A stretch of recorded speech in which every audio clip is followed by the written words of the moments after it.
Bonjour, ici c'est Gabi et Eni de la radio Paki, la radio des amis, la radio qui nous lie. Aujourd'hui, nous avons l'immense plaisir d'accueillir Monsieur Raymond Loreton pour notre rubrique Portrait d'un Pakisar. Raymond Loreton, homme politique et ex-diplomate suisse, aujourd'hui actif dans plein d'activités d'affaires culturelles et d'autres, énumérer toutes les activités réussies en politique, affaires et culture de ce diplômé en droit dépasserait le cadre de cette émission. Mais Raymond Loreton vit ici en plein cœur de Paki depuis plus que 15 ans et il est un résident enthousiaste et engagé. Monsieur Loreton, la parole est à vous. Bon, ça fait quasi plus de 15 ans que j'habite au Paki. Et je dis toujours, j'ai passé de Park Avenue à New York au Paki à Genève. Donc j'étais à l'époque ambassadeur de Suisse et consul général à New York. Et puis j'ai démissionné des affaires étrangères pour entreprendre un projet privé. Et dans ce projet privé, j'avais toujours dit, il me faut quand même, si je dois venir à Genève, il me faut un appartement à Genève parce que c'est très difficile à trouver. Il se trouve que la personne qui m'a contacté avait quelques appartements. En fait, il y avait un grenier à la rue de Fribourg 5 qui a été transformé au 5e étage de la rue de Fribourg 5. Et depuis 15 ans, j'habite dans cet ex-grenier au-dessus de la librairie arabe et du restaurant El Faro, qui sont devenus les deux des amis et je suis un visiteur régulier de ces deux établissements. Et voilà. Et comme ça, je suis devenu Pakisar il y a plus de 15 ans. Qu'est-ce que je faisais avant ? Avant, j'étais dans la diplomatie et dans la politique. Mais surtout dans la diplomatie, j'avais fait 10 ans d'étranger, 5 ans à Singapour et 5 ans à New York. Et puis maintenant, je suis dans différents projets. Je suis venu ici pour monter un groupe de cliniques privées, ce qui m'a permis non seulement de monter ce groupe avec les investisseurs et actionnaires qui aujourd'hui en sont les propriétaires, mais aussi de faire plein d'autres activités, notamment un peu de politique ici à Genève, puisque j'étais membre de la Constituante. J'étais pendant quelques années président de la SSR, la Société Suisse de Radiodiffusion, et plus spécifiquement à Genève actuellement, je suis encore le président du club diplomatique de Genève, comme ça je reste en lien avec mes anciennes amours, et président du Grand Prix d'horlogerie de Genève. L'horlogerie étant une des branches économiques phares de son canton. Et puis, un peu plus loin, dans la Grande Genève, à Nyon, je suis aussi président du festival de films documentaires Vision du réel. Donc j'ai plein de raisons d'être au Paki. Pourquoi au Paki ? Parce que c'est un quartier populaire qui vit, au contraire d'une grande partie des quartiers qui vivent très très peu, qui a un pouls, mais c'est aussi un quartier très privilégié. Vous pouvez y vivre comme je vivais à New York, 24 heures sur 24. Vous avez accès à tout 24 heures sur 24. Vous avez des centres commerciaux ouverts tard. Vous êtes à littéralement 2 minutes à pied de la gare, donc à 9 minutes de l'aéroport. Et vous évitez le pont du Mont Blanc pour aller prendre l'autoroute, puisque elle est toute proche.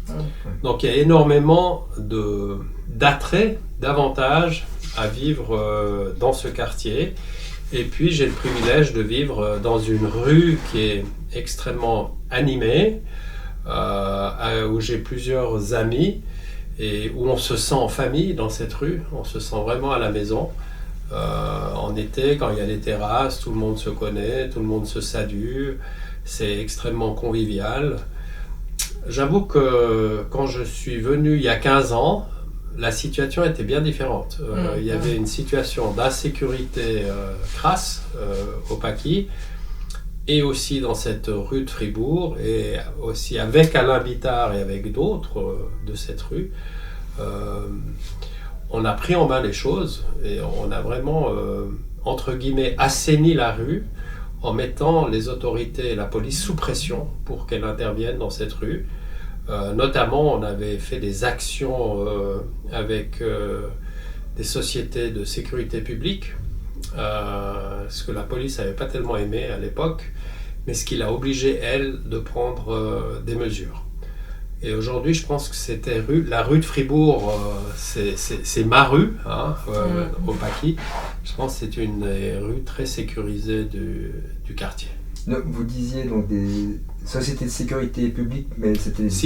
Privé. Voilà. Oui, j'ai dit public, excusez-moi. Privé, des sociétés de gardiennage qui naturellement n'ont pas l'autorisation de faire régner l'ordre sur le secteur public, mais on leur a donné 20 à 25 contrats particuliers, donc ils devaient aller d'une porte cochère à l'autre pour remplir leur contrat, ce qui faisait qu'ils étaient extrêmement visibles dans la rue. Ouais. C'est ce qu'on voulait en fait, parce que c'est la première mesure contre l'insécurité, c'est la visibilité de l'ordre public, de la police ou de ce type de société.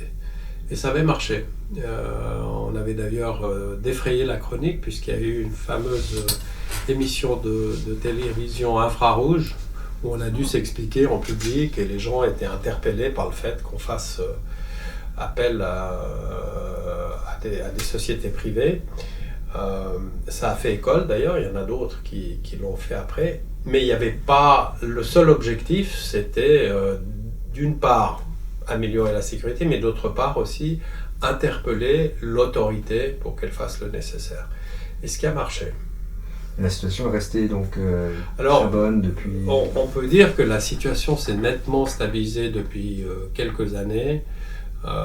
Aujourd'hui, en tout cas, moi je parle de ma rue, parce que je pense que c'est une rue qui est très saine, qui est très sympa, mais qui est aussi très sûre.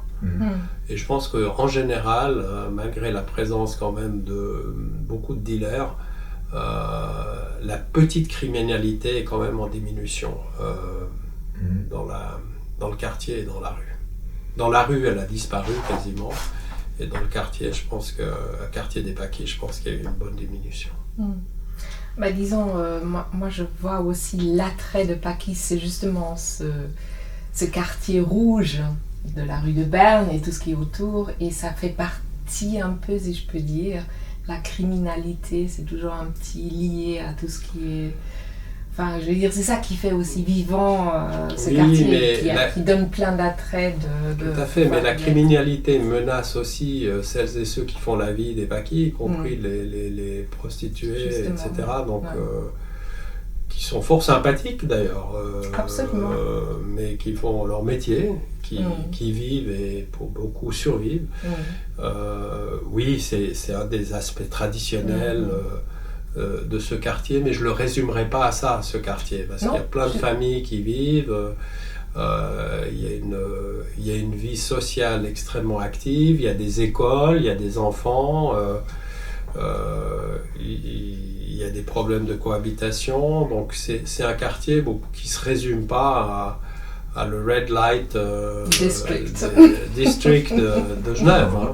Et d'ailleurs, des Red Light District à Genève, il y en a plein. Donc voilà. Je pense même que les Paquis ont un peu perdu de cet attrait Red Light District. Oui, enfin, je ne suis pas un spécialiste de la question, parce que dans la rue de Fribourg, en fait, on est quasiment épargné par cette dimension des Paquis. Ouais, je pense que la prostitution se fait beaucoup online aujourd'hui, c'est-à-dire les gens commandent plutôt quelqu'un directement sur le site X ou Y. Voilà. Mais, et du coup, ça me fait penser à la question de la circulation aussi au Paquis. Il y a des aménagements qui ont été faits sur différentes rues autour, notamment du bâtiment Paquis Centre. Votre rue aussi, je crois qu'il y a eu des aménagements. Est-ce que vous avez participé aux réflexions? Alors, moi, je suis dans l'association de la rue de Fribourg. Je crois que Maude Bittard est la présidente. Alors, oui, on est actif. C'est-à-dire qu'on est actif quand il y a des problèmes, en fait. Et La question de la circulation, ça a divisé un peu les gens parce que les commerçants, eux, ils ont besoin de circulation, ils ont besoin de livraison, ils ont aussi des clients qui viennent. Mais je crois que globalement, ce qu'on a aujourd'hui, c'est assez satisfaisant. Moi, personnellement, j'étais pour rue piétonne, hein, mais là, il y a un compromis. Ça a nettement baissé la circulation. Ça la rend un peu dangereuse dans la mesure où les cyclistes arrivent des deux côtés et on n'est pas habitué. Donc je pense que c'est les plus dangereux dans la rue, ce sont les cyclistes, pour les piétons. Hein. Et ça crée un peu plus de convivialité dans la rue, mais aussi moins de bruit, parce que la surface de la route a été traitée. Et puis il y a une limitation de visite, je sais pas, à 20 à l'heure. Donc non, moi personnellement je trouve ça très positif, mais j'ai une compréhension pour les commerçants qui ont besoin quand même de ce trafic. Donc là c'est un bon compromis, je dirais. Donc l'association de rue de Fribourg, donc vous êtes concentré notamment uniquement sur la rue. Ouais. C'est-à-dire c'est pas un aménagement de Pâquis en général, de sécurité, c'était vraiment concentré sur la rue. C'était concentré sur la rue, c'était la défense de proximité de la rue. Ouais. D'accord. Donc, et vous connaissez d'autres associations ici à Pâquis qui ont fait la même chose? Il y a une association des Pâquis où à un moment donné j'étais un peu actif et que je soutenais quand il y avait des problèmes. Et puis après, j'avoue que j'ai été un peu déconnecté parce que personnellement, je fais 6000 km par mois, donc je suis pas souvent là. Mais ça, c'est quelque chose qui s'est intensifié avec le temps. Donc je vis moins la vie des Pâquis maintenant parce que je suis énormément en route. Mais je vis encore la vie des Pâquis. Mais il y a quelques années, on faisait des animations dans la rue, des raclettes dans la rue, etc. Et puis vous avez quelques restaurants qui sont d'ailleurs de très bon niveau, etc. Donc c'est une très très belle rue. Donc vous êtes content de vivre ici. Est-ce que vous voyez quand même quelque chose dans l'avenir qui vous ferait spécialement plaisir, un changement qui vous tient au cœur ou quelque chose qui ferait que... Vous pourriez vous imaginer quoi de ce quartier dans l'avenir? Bon, moi je pense que la rue de Fribourg, là, elle a déjà atteint un niveau de qualité assez exceptionnel. Je pense qu'il y a 2-3 immeubles qui devraient être rénovés quand même. Au niveau des façades, c'est des immeubles de rente. Et alors les propriétaires ne se donnent pas trop de peine, mais il y en a qui se donnent beaucoup de peine pour faire en sorte que cette rue ait de l'allure. Mais globalement, je trouve que la rue de Fribourg, elle s'en sort très bien. Il y a toujours le problème quand même des dealers qui traînent par là. Enfin, moi, je me promène souvent pour aller le long du lac, quai Wilson, etc. Je traverse les Pâquis et je vois quand même il y a beaucoup de grappes de dealers encore. C'est extrêmement difficile à lutter contre ça. Pourquoi ? Parce qu'ils se déplacent, donc ils sont extrêmement habiles. Je pense que la police fait ce qu'elle peut. Est-ce qu'elle pourrait faire plus ? On peut toujours faire plus. Il faut une police de proximité. Ce que je reproche, mais je remarque, c'est qu'il y a très peu de policiers à pied. C'est-à-dire que, et c'est ça qui fait la différence en fait, si vous allez dans les grandes villes, et j'ai habité des grandes villes, c'est que vous avez une présence policière visible. Vous n'avez pas une voiture de police qui passe à 20 à l'heure, qui regarde à gauche, à droite, enfin les occupants. Et il nous manque quand même une présence visible de gens qui se promènent dans la rue, qui font des contrôles, etc. Pour le reste, je ne veux pas trop me prononcer parce que je ne connais pas assez. Ce que je sais, c'est qu'il y a des écoles, et je trouve insupportable que sur ces préaux d'écoles, on permette une cohabitation entre dealers et enfants. Ça, je trouve ça absolument intolérable. Donc là, il faut agir. Parce que c'est un quartier très populaire. Et je crois que le niveau... Et j'admire les professeurs, les instituteurs qui donnent ces cours, qui sont extrêmement engagés. Je dis ça parce que j'en connais un ou deux. Et il faut les soutenir. Et je pense que là, assainir dans ce sens-là le quartier, Et protéger les préaux, c'est quelque chose de très important. Parce que, attends, les préaux sont ouvertes jour et nuit. C'est Ouais. des lieux accessibles. C'est accessible et puis les barrières sont symboliques. Alors juste pour préciser, c'est vrai que cette problématique du deal sur les préaux existe depuis de nombreuses années. Ça fait pas mal d'années déjà qu'il y a ce dispositif qui s'appelle School, qui amène des agents sur les rues aux entrées et aux sorties des élèves de l'école. Et c'est ce programme qui est en place, ça, c'est bien. qui a permis de déplacer les dealers au moment de l'entrée et de la sortie des élèves. Mais jour et nuit ou... Alors les élèves, ils viennent le matin, ils repartent à midi, etc. Ils reviennent à 1h30 et ils sortent à 4h. Et à ce moment-là, pendant ces intervalles, il y a de la présence policière. D'accord, mais moi je crois plutôt que dans la nuit, il peut y avoir des circonstances où par exemple une seringue est jetée, où il y a des choses que les enfants retrouvent le lendemain matin et c'est vraiment pas un jouet, si je peux dire ça comme ça. Là aussi, pour démystifier ça, il y a tous les matins les balayeuses qui viennent et qui nettoient tous les préaux. Donc les enfants, ils ont pas...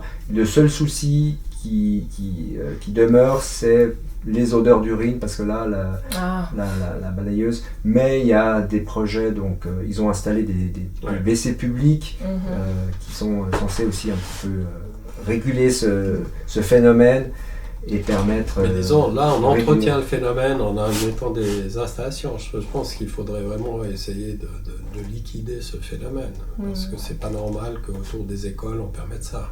Mais est-ce qu'on ne peut pas les permettre ? Les préaux, c'est pas... Peut-être. Mais juste pour ajouter une autre dimension, il y a quand même 2-3 hôtels qui se sont ouverts dans les Paquis. Je trouve ça très bien. Aussi vraiment dans le cœur des Paquis, sur la rue de Montoux, ou enfin dans le quartier. Donc on amène du tourisme, on amène une autre qualité de gens aussi, qui ne viennent pas automatiquement à Genève pour aller dans le Red Light District, mais qui commencent à animer. Ça, je trouve ça très bien. Et on a créé, j'ai vu, on a construit 1 ou 2 immeubles avec des appartements un peu plus haut standing. Alors je prône pas du tout la gentrification du quartier, mais je pense que la cohabitation est bien. Donc si on arrive à avoir aussi quelques appartements, aussi pas seulement au bord du lac, etc., mais dans le quartier, au cœur du quartier, des appartements qui sont peut-être d'un standing un peu plus élevé, etc. Et je dis surtout qu'il ne faut pas tous les rénover, comme ça pourrait arriver. Je pense que ce mélange, c'est très très bien. Je crois aussi. Mais ça prend énormément de temps. C'est des projets sur 10 ans, 10-15 ans. Donc voilà. Est-ce qu'on sait si les populations qui achètent, ou je crois que c'est de la vente aussi, il y a une partie de la vente, enfin peu importe finalement, les gens qui pourraient se permettre ces appartements de haut standing, est-ce qu'ils vivent vraiment au Paquis? Est-ce que leurs enfants fréquentent les écoles des Paquis? Ça, on ne sait pas forcément. On ne sait pas, mais mes enfants, ils n'ont pas fréquenté l'école des Paquis, parce que quand ils sont arrivés, ils allaient au collège, etc. Ouais. Mais si j'avais habité les Paquis, je les aurais mis à l'école des Paquis. Et je me serais intéressé aussi à l'école. Bien sûr.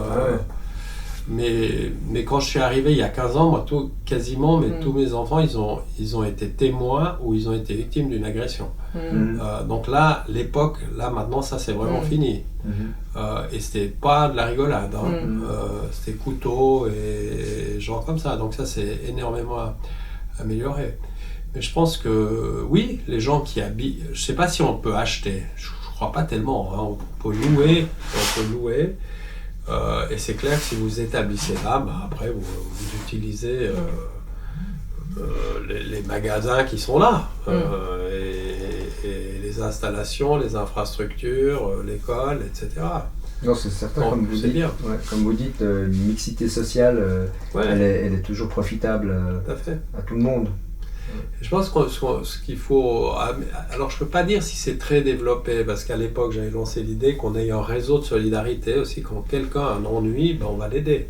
Ici par exemple, je me rappelle le petit couturier qui est en face, kurde, il y avait 2-3 dealers devant sa porte, ne voulaient pas l'agresser, mais c'était juste passionné. Bon, on est descendu à 4 et puis on a été leur dire, écoutez, vous déplacez, sinon on vous dénonce.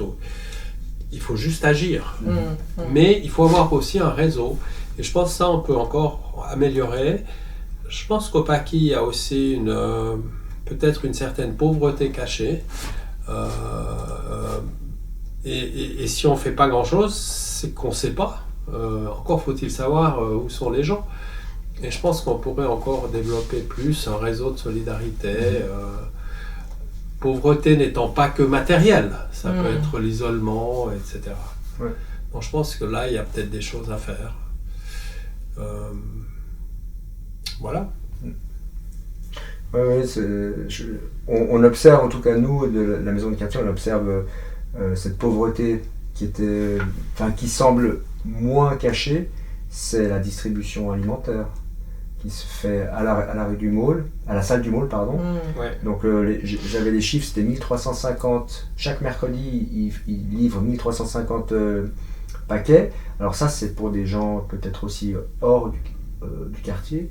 Et puis il y a une autre association, SGS Solidarité Paki, ils distribuent 50 repas dans la rue.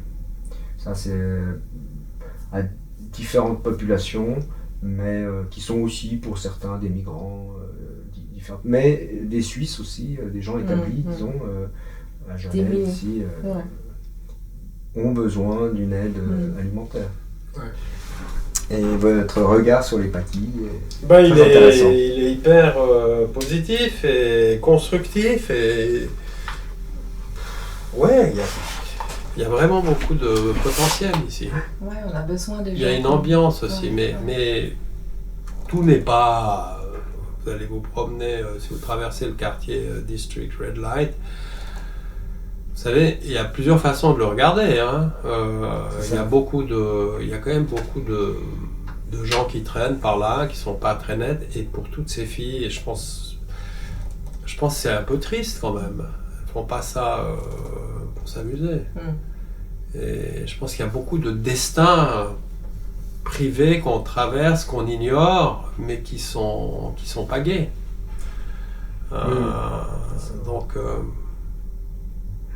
Donc ce qu'on voit comme attraction, red light, en même temps c'est de la désolation quand même.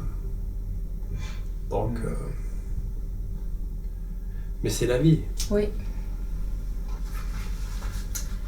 Raymond Loreton, après nous avoir éclairé sur sa vision des Pakis, va nous livrer un vécu plus personnel, notamment sa situation de logement. On l'écoute.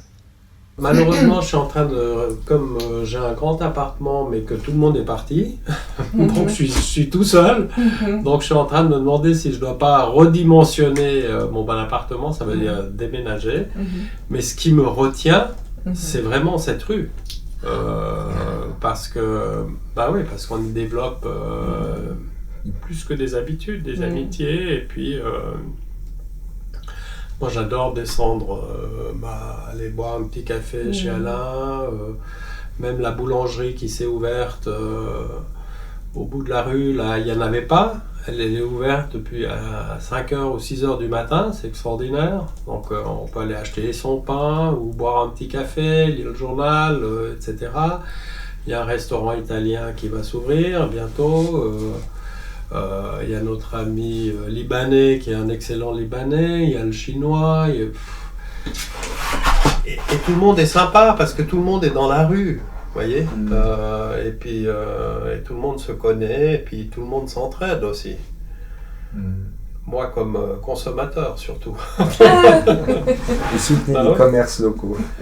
Tout à fait. C'est ça. Hein. Alors oui, si je dois aller à un restaurant, je vais si possible dans ma rue. Ouais.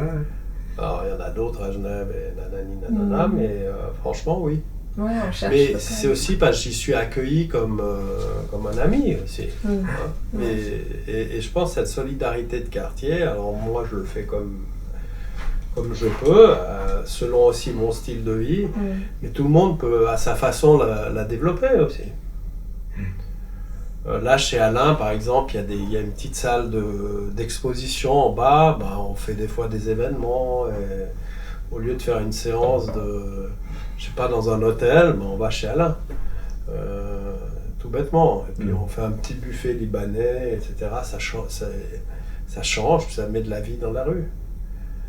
Voilà. Et c'est souvent beaucoup plus amical et beaucoup plus proche de la vie au fait que des hôtels où les canapés sont bien. Ah non, mais il fait ça très bien. Non, mais c'est un peu, voilà, c'est un peu ça. C'est très écoutez, simple, mais très bon, surtout bon. Et voilà quoi. Donc pour vous, c'est devenu trop grand, trop spacieux, mais vous aimeriez quand même garder un pied à terre. Mais je trouve pas. C'est pas si évident de trouver des petits. C'est difficile à Genève. Et si vous mettez un mur? Non, j'ai pensé à toutes les possibilités. Non, c'est pas que c'est trop grand, c'est que j'ai vécu avec ma famille. Donc ma famille, il reste plus que moi là maintenant, parce que tout le monde. Donc il y a un moment où il faut aussi se réinventer. Voilà. On arrive au bout de cette interview qui se termine sur une description du mode d'organisation du travail que Raymond Loretan pratique depuis plusieurs années, le télétravail, et qui va se généraliser lors des périodes de confinement imposées par les politiques sanitaires contre l'épidémie de SARS-CoV-2. On l'écoute. De nos jours, on n'a plus de bureau. Moi, j'ai plus de bureau, plus de secrétaire. On a changé notre style de travail. Et j'aime beaucoup recevoir les gens ici à l'étage en buvant un thé. Et ça fait... Les gens sont surpris d'abord. Et puis il y a l'accueil inénarrable d'Alain. Et puis ça amène aussi un peu de mouvement. Oui, c'est marrant. ouais. Donc vous dites, vous n'avez plus de bureau, vous êtes en télétravail et puis vous êtes c'est mouvant. Ouais. Mais président j'ai un sac à dos comme bureau. Dans le taxi, dans le train, dans l'avion. Dans la voiture. Ouais, ça c'est mon bureau, j'ai que ça, il y a quasiment tout. Ouais. Et je dis même que je suis sans domicile fixe parce que je suis tellement loin. Ouais, c'est ça. C'est la première définition du sans domicile fixe. Ouais, exact. Non, mais c'est pas une. Je me plains pas d'être sans domicile fixe, hein, mais c'est presque ça quand même. Ouais, non, mais c'est ça, c'est pour ça que je dis c'est la première définition. Ouais. La deuxième, c'est qu'on n'a pas les moyens. Ah ouais, non, mais c'est pas ça. C'est que mon travail m'amène à bouger énormément et voilà. Et en tant que président pour Swiss Medical Network, vous n'avez pas votre place non plus où c'est tellement...